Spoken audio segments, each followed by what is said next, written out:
That's Debatable is sponsored by MB&G.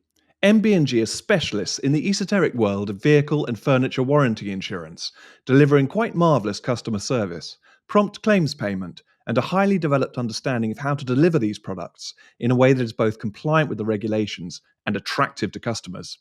To find out more, call Paul Smith, the Managing Director, on 07887 501 441. That's 07887 501 441.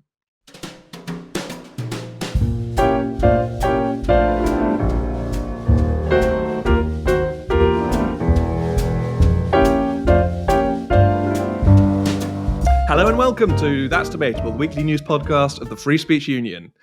Welcome back to everyone, and welcome back, Ben. And we are kind of in the middle of a discussion here, aren't we, Ben? We've literally turned the microphone on while we were talking about a whole bunch of things. Yeah, so Tom, well, I've been away for the last week, so sadly I missed the Battle of Ideas, which is always fantastic.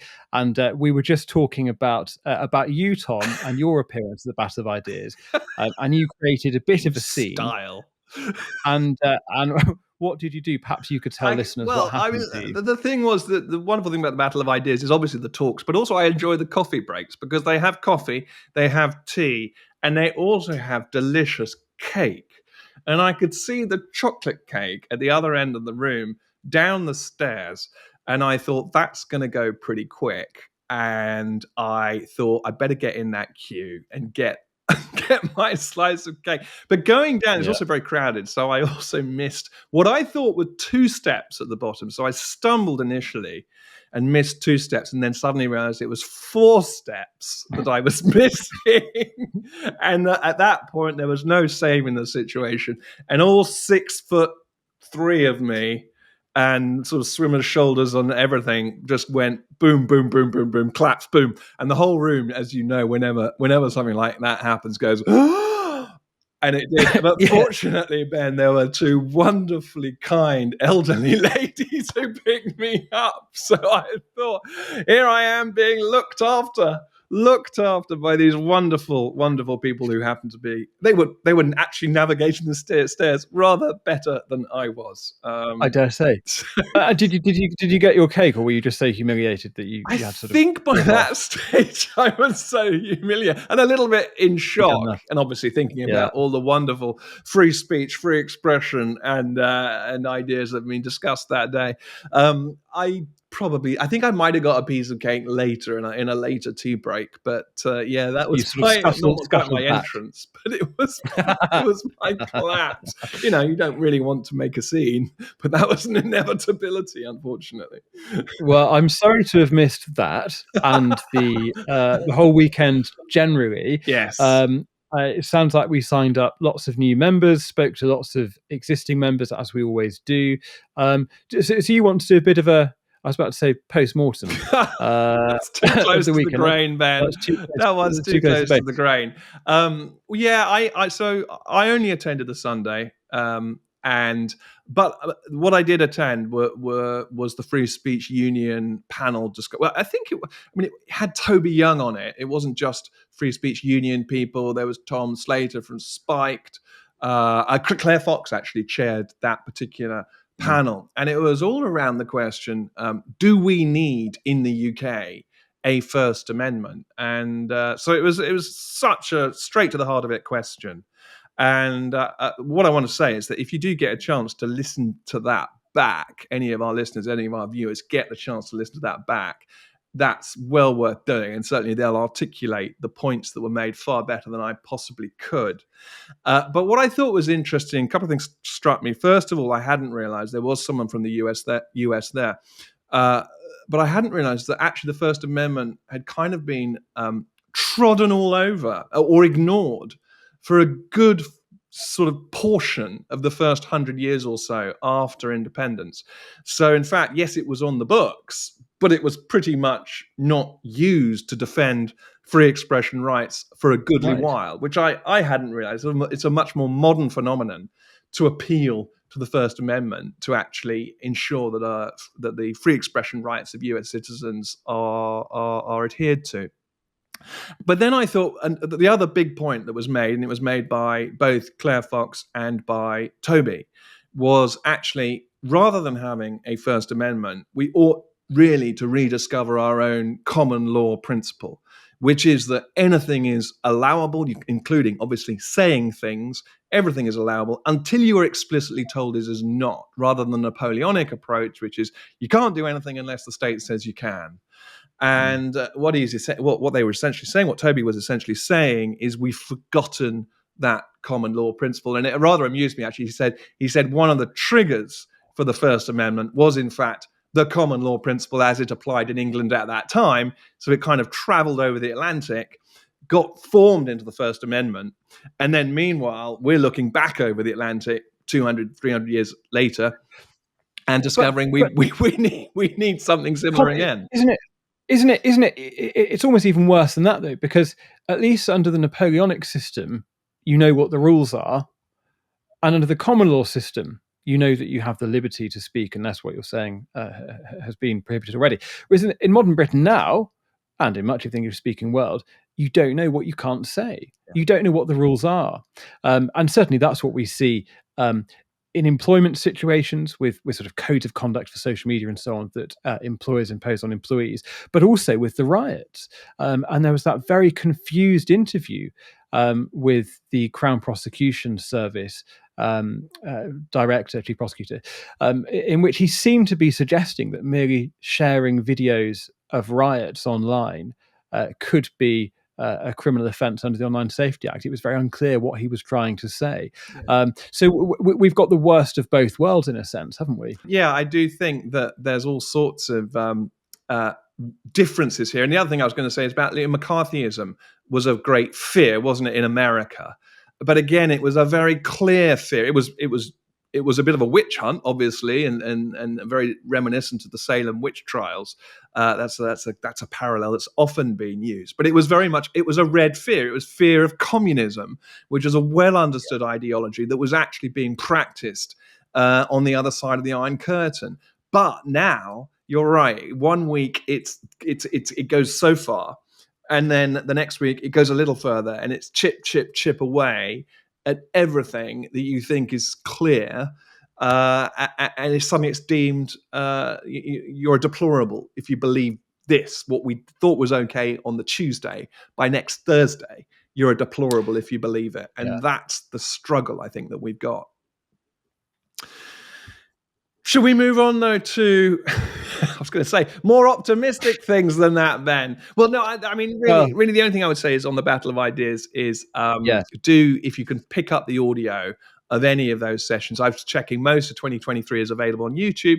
Most of 2023 is available on the Battle of Ideas website as well on an audio basis. And 2024 will be uploaded very soon. So for anyone who missed that, it's just a smorgasbord of fantastic panels, people, talks, discussions. And listen to it before it's banned. That's the point.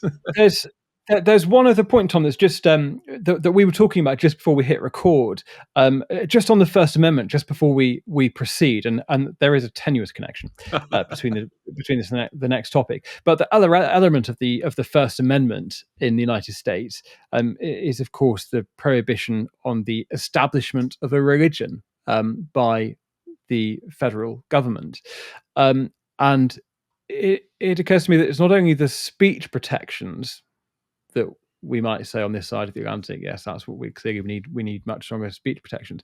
But also, I think the establishment of religion point is valid as well, because what you can see in Britain today is a new belief system which has been established, which permeates every aspect of public life, of private sector also, but of the civil service, education, healthcare, and so on.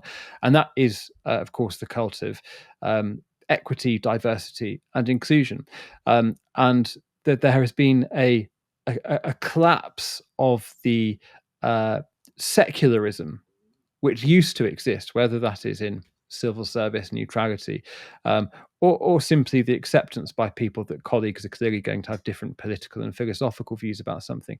There has been a complete collapse in that political secularism, and we've moved to a point now where you have to get with the program, or else you're going to have serious consequences. And that brings us on to our next topic, Tom. Yeah. Which is David Lloyd George, and I expect lots of people will have seen this reported over the weekend. And this is a properly bonkers story that the wartime Prime Minister's childhood home in Wales is to be decolonised.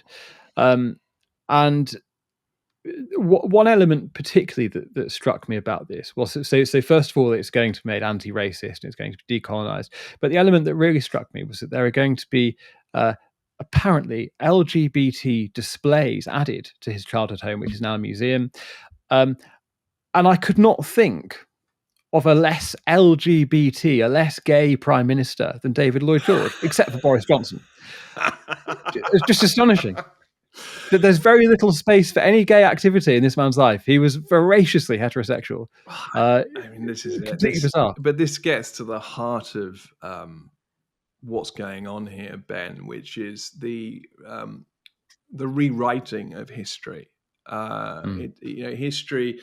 Interestingly, to go to something completely different, I was at the LGBT Alliance conference, and it was exactly the same point. That the history of gay rights is being written to emphasize the T and the Q and the I, and to de-emphasize the L, the G, and the B.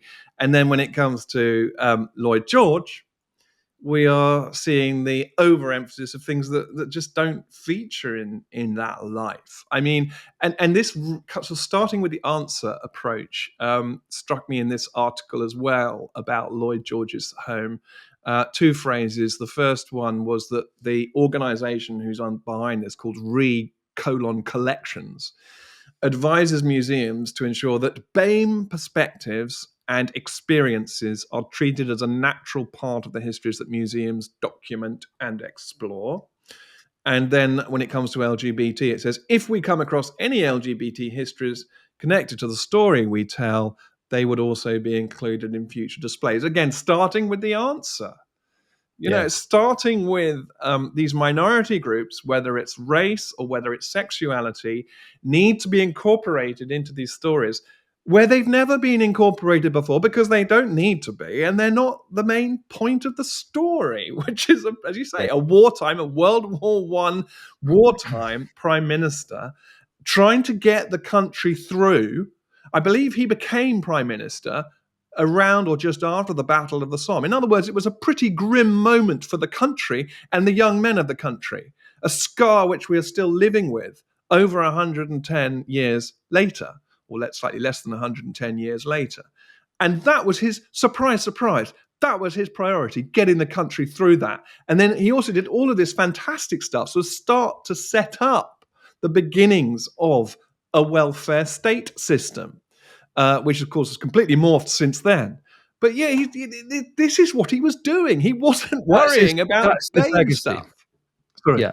And I just say, if anyone is listening to this and thinking, well, no, hang on, maybe there are some gay elements to David Lloyd George that have been overlooked, I would encourage them to buy from Amazon a book entitled My Darling Pussy, Letters of Lloyd George and Francis Stevenson, 1913 to 41, the Prime Minister's letters to his mistress and later second wife.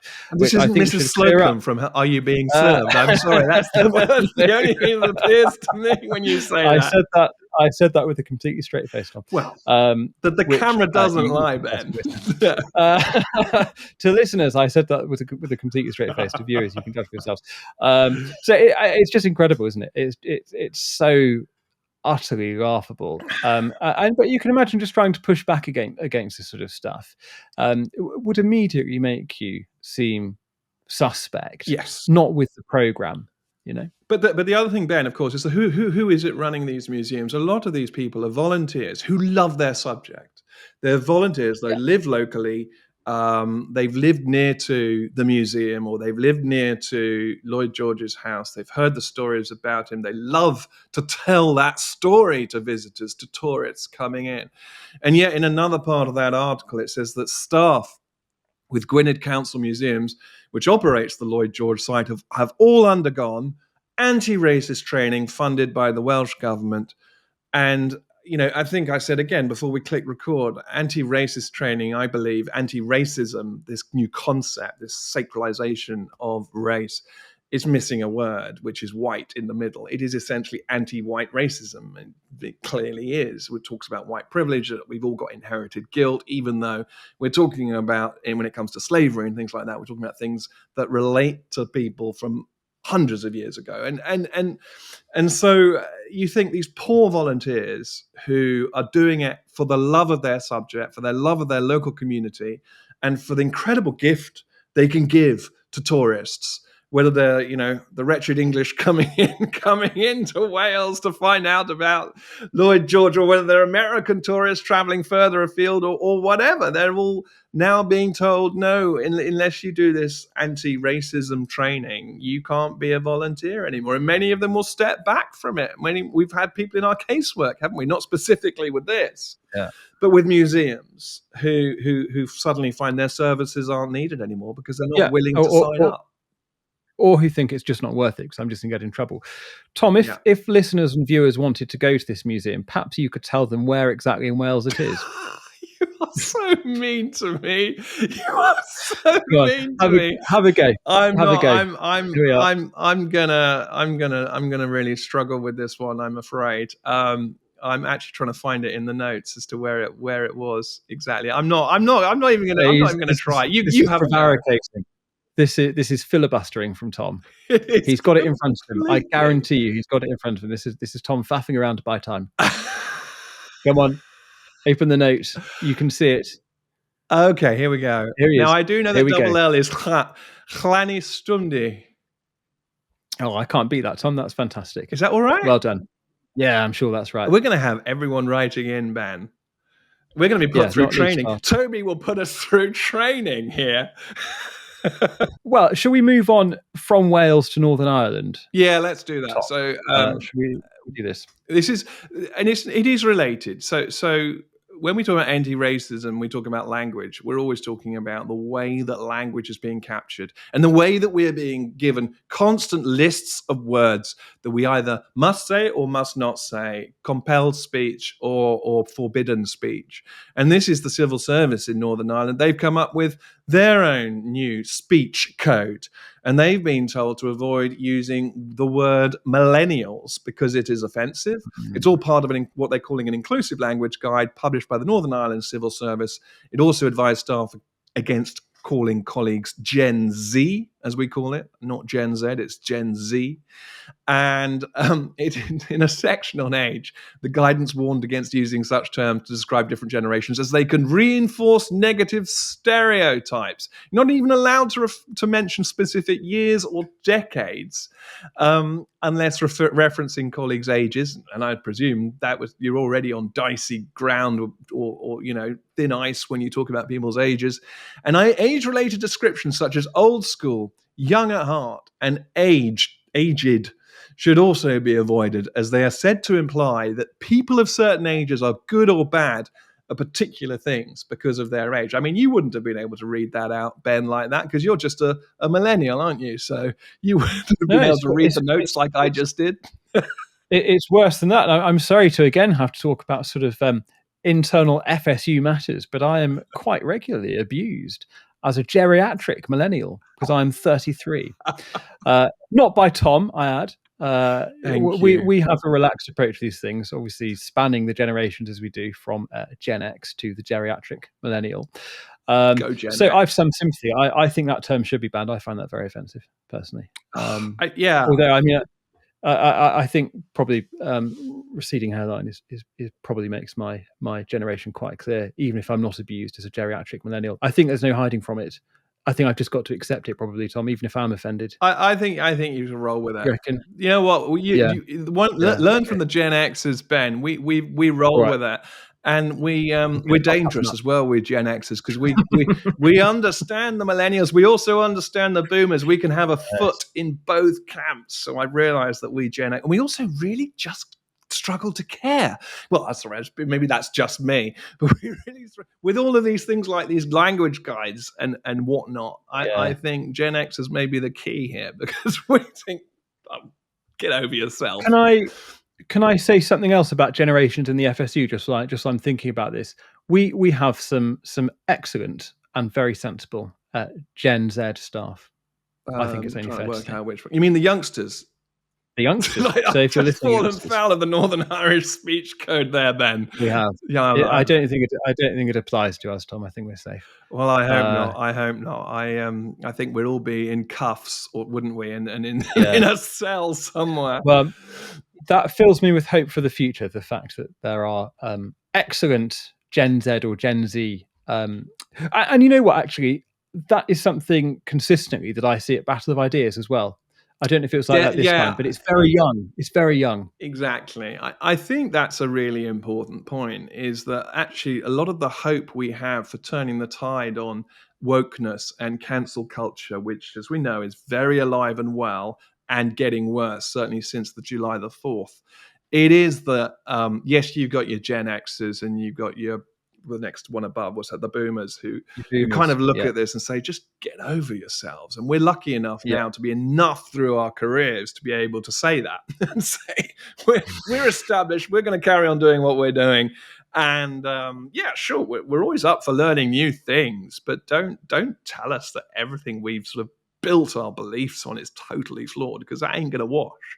But I think the sort of the more plastic, and I mean that in a sort of flexible brain sense. You know, they're not people who are younger, people who are in their 20s. They're still forming their ideas. They're still very open to new ways of thinking, and I think that is can be used for a very, very good purpose over the next few years, which is to think hard about what we really believe as a society, what we're based on as a society. And something I also heard, which struck me, Ben, is that we should never forget that when it comes to these sort of woke wars, for want of a better phrase, I think, maybe I'm biased, but I think we have the brightest and best minds actually thinking that side of things through. Because the other side is groupthink. You know, we talk about battling groupthink, but actually it's all groupthink. All of that sort of anti-racist training, all of the LGBT training, it's groupthink. The individuals, those who are standalone, those who are thinking actually there might be other angles to this, they're fighting against it. So the brightest and the best, I think, are going to come to the fore. If not, they have already started to do. I mean, Battle of Ideas, as you say, really does start to show that, and I think that's cause for some hope, really. Yes, it is. The talent is on our side, I think. Yes. There's one other thing in the speech code that has just reminded me of a surreal conversation I overheard when I was a student many years ago. And this is the guide advising staff many years ago. Not as many as others, but still a substantial number of years ago. The guide says staff should avoid the words love, dear, or darling. And this reminded me of an amazing conversation I overheard between some Canadian students in 2012, 2013, thereabouts. I went to university in Exeter. So down in Devon, all the locals in shops and so on, all right, my lover, all this sort of stuff, all the time. Lovely, rich accent, dialect, love it, great. The Canadians were horrified. They were absolutely horrified. There was this group of three Canadian women who we now call woke. I mean, then we just call them lunatics. And they were having this really earnest, intense conversation in the student pub about this language and about being addressed as my lover by shop assistants working in the co-op or whatever. And they were kind of horrified, and they were talking about the intersections of privilege and class and the fact that it's another woman saying it to me, and she's working class, so maybe it's okay, but also it's presumptive. I'm not sure about it. I'm very anxious about it. And it was the most extraordinary foreshadowing of what was going to happen actually in hindsight, because it's a completely innocuous expression that I accept to an American or a Canadian would seem a strange figure of speech when you heard it for the first time. But the idea that you were in some way being sort of violated by a shop assistant in co-op calling you my lover, it's barking mad. And of course, all of those regional differences in language and accent and nuance and idiosyncrasy, they are the joy of our land, frankly. They're one of the most lovely aspects of who we are as a people, and the fact that despite having all these different ways of addressing each other, it's pet, dear, whatever, and you get that in, the old Cockneys would do the same as well. And yet that somehow now is problematic, where actually it's quite the reverse. Again, we're in this age of calling wonderful things terrible. And are we in the age of terrible things wonderful? Yes, we are, really, because in the way this is being imposed on us, we're meant to consider that, we're meant to be grateful for the way these new ways of thinking are being imposed on us, whereas actually it's fairly terrible. It's fairly 1984. Or as I heard someone, and this did make me laugh out loud, Philomena Kunk in a reel on Instagram called it the book, Orwell's book 1984, which I thought was perfect. In his book 1984. So I'm using that now. It's not 1984, it's 1984. But we have another language guide. We're in language guide territory today, Ben.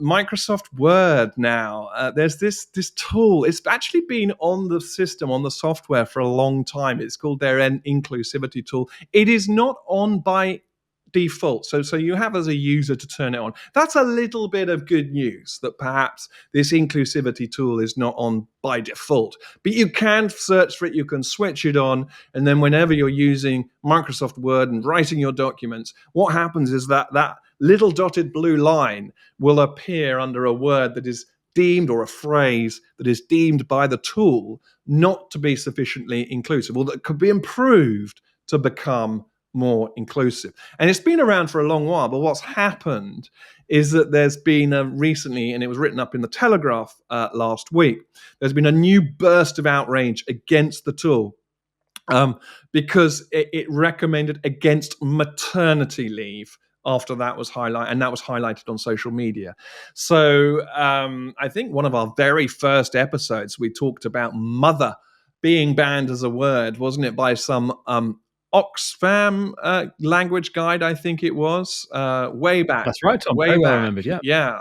And that England, we apologise for writing this guide in English, for it is the language of a colonising nation. But now this is, again, infected everything, maternity leave, and it does seem to me it's always language around women and female language that's the first to get attacked. We do get away lightly, I think, men. Not entirely, but we get away pretty lightly. They don't attack, but maybe they do attack paternity leave. But maternity leave is the first one in the sights of these sorts of tools and these sorts of algorithms, which will just become, they're going to go everywhere now, aren't they? In this world of algorithms and this world of AI. I have been listening while you've been speaking, Tom, but I've also been on Microsoft Word just typing as many rude words as I could think of, like a 13-year-old schoolboy, to see which ones I get in trouble for. But in the time available to me, I've not been able to turn on the inclusive language system. So I can confirm that you are correct. It's not on automatically. And so I'm now going to delete this list of naughty words before saving it on my web. And the other thing, of course, Ben, is I worry, and this maybe you can turn it on, but can you turn it off again? Because this is what we're all worried about with AI, isn't it? That once we go down these roads, we're going to hit the singularity, and then we're not going to be able to go back. So I think we should all keep it firmly switched off, obviously. But of course, some organisations could force a switch on across their particular firm or company or whatever, and say you've all got to turn this on, and it's got to be reflected in documents.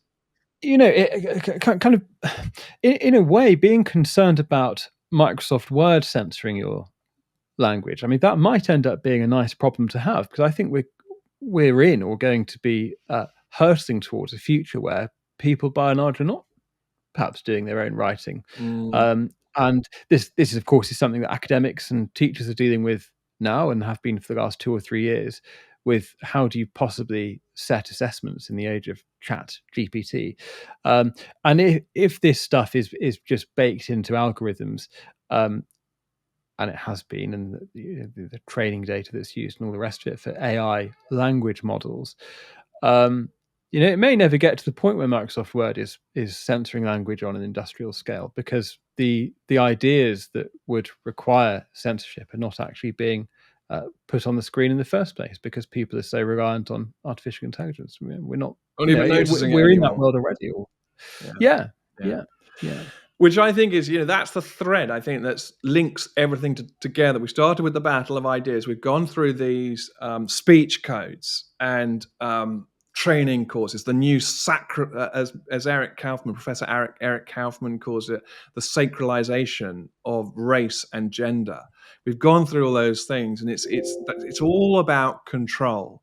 And we need to hold on to whatever we can to knock back. And as we were talking today, it reminded me of another session from Battle of Ideas that I wanted briefly to touch on that I missed. Yeah. I missed, and I was gutted because I saw it before or after the fall, I'm not sure. But it was on the Sunday morning, and it was why we still need J.S. Bach. And it was in black and white on that program. And as you know, we're both great fans of Johann Sebastian Bach. And I believe that talk, and I'm going to go back and listen to it, is really about why the work, the genius of Johann Sebastian Bach, and obviously he is a representation in many ways of the pinnacle of Western classical music. We need to go back to him because people are trying to cancel him. People are trying to stop us from listening to this stuff, from appreciating this stuff, from being able to hand this stuff on, which is also such an important point. What a joy it is, for a grandparent or a parent to play the Brandenburg Concerto for the first time to their child, or to take them, going beyond Johann Sebastian Bach, to take them to Verdi's Aida at the Opera House for the first time, or even something like an HMS Pinafore or something more lighthearted. But it is such a wonderful moment in parenting when you hand on the sort of the treasure that we have in our music and in our culture. And so I really want to listen back to that, because I think the sort of sentiment of why we still need Johann Sebastian Bach, why we need that representation of Western culture is needed more than ever. And it's something very positive we can do, because it gets you scurrying back to the best of Bach, listening to it and saying, yes, it really is the glory that we thought it is.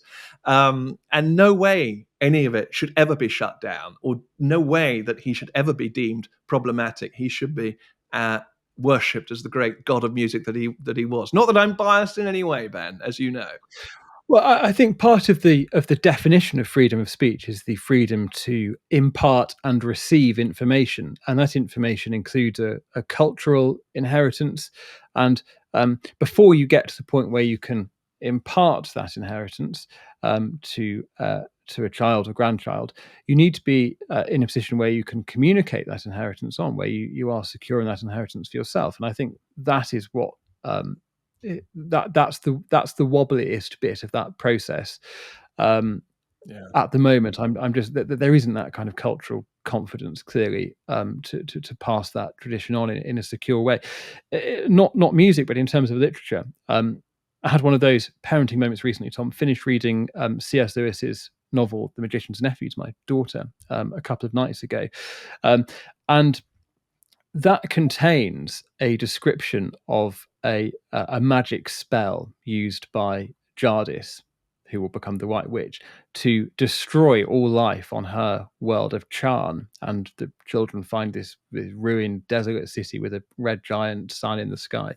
And C.S. Lewis gives this warning towards the end of the novel, which clearly at the time was a reference to the atomic bomb, in which he says that people in your own world will discover something like the deplorable word and may well use it in future to destroy all life. I'm reading that now. Clearly, that's artificial intelligence. That's the Pandora's box that we're busy hacking away the padlock off and opening wide. And we will meddle. Yes. So those words stay with me. But she liked the novel a lot, and yes, as you say, Tom, it's one of those really wonderful moments of sort of passing cultural inheritance on. Yes. Anyway, I think we're probably rambling now, or at least I am. But it's been nice to we've covered everything we wanted to for today. So thank you very much to everyone for listening. Yeah. Thank you to everyone for watching, and we will be back in a week. Well, but we actually will be back in a week. We actually will be this because we said this. I said this 2 weeks ago. You forgetting that I really, was really away. did 2 It was weeks my ago. fault. Definitely, we're back. And It we was. missed a It was. week. It was my fault, and I even said that we're like teenage boys being sent off to university, promising to call their You mothers. did. And sure enough, then failed to do that. Yep. So we will be back next week. You have a guarantee written in my blood by Tom. Ben's blood. Yeah. Yes, that we will be back, and we're looking forward to it. And goodbye, I think, for now. Bye for now.